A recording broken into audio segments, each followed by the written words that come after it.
শুভ দ্বিপ্রহর বন্ধুরা। ইংরাজির একটা খুব মজার জিনিস নিয়ে বন্ধুরা আমরা এসে গেছি। ইংরাজিতে এই জায়গাটায় আমরা খুব ভুল করে থাকি। কিরকম? সেটা হচ্ছে আইদার অর আর নাইদার নর। এই নিয়ে কিন্তু আমাদের খুব ভুল হয়। ভুলটা কোথায় হয়? ভুলটা হয় কোন সাবজেক্টের সাথে আমরা কোন ভার্ব ব্যবহার করব। একটা সেন্টেন্স দরকার। এই যে either students or the coach goes to the office. এখন দেখো বন্ধুরা, এখানে সাবজেক্ট কটা রয়েছে? এখানে কিন্তু সাবজেক্ট রয়েছে দুটো।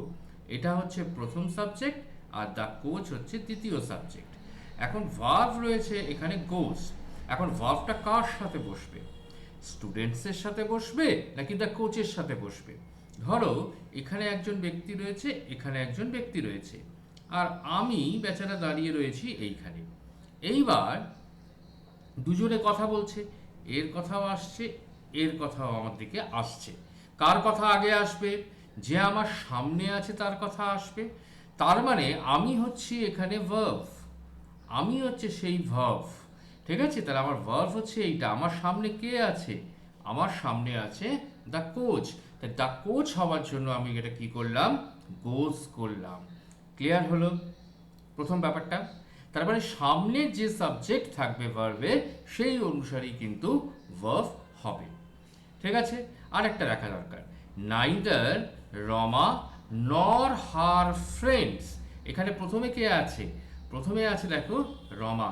রমা হলো সাবজেক্ট 1 আর ফ্রেন্ডস হচ্ছে কি সাবজেক্ট 2। তাহলে কে আগে আছে? কে কাছে আছে ভার্বের? ভার্বের কাছে আছে হার ফ্রেন্ডস। সেই জন্য দেখো আমরা বসালাম টেক। কারণ এটাকে কি আছে? এটা কিসের আছে? প্রেজেন্ট ইনডিফিনিট টেন্স বা সিম্পল প্রেজেন্ট টেন্স আমরা লিখি এইভাবে। সিম্পল প্রেজেন্ট টেন্স এটা আছে। এবার এই সিম্পল প্রেজেন্ট টেন্সে যখন থাকবে, এবার সাবজেক্ট যখন হচ্ছে থার্ড পারসন সিঙ্গুলার নাম্বার হয়ে থাকে, তখন কি হচ্ছে? ভার্বের সাথে এস অথবা ইএস যুক্ত হচ্ছে, যেটা আমরা এখানে করলাম। আশা করি এবার ক্লিয়ার হয়ে গেছে, আর কোনোদিন ভুলবে না। এই ভিডিওটা ভালো লাগলে শেয়ার করতে অবশ্যই ভুলবে না তোমরা, এবং অবশ্যই অবশ্যই এই চ্যানেলটিকে সাবস্ক্রাইব করো এরকম আরও মজার, আরও উন্নত ভিডিও পেতে।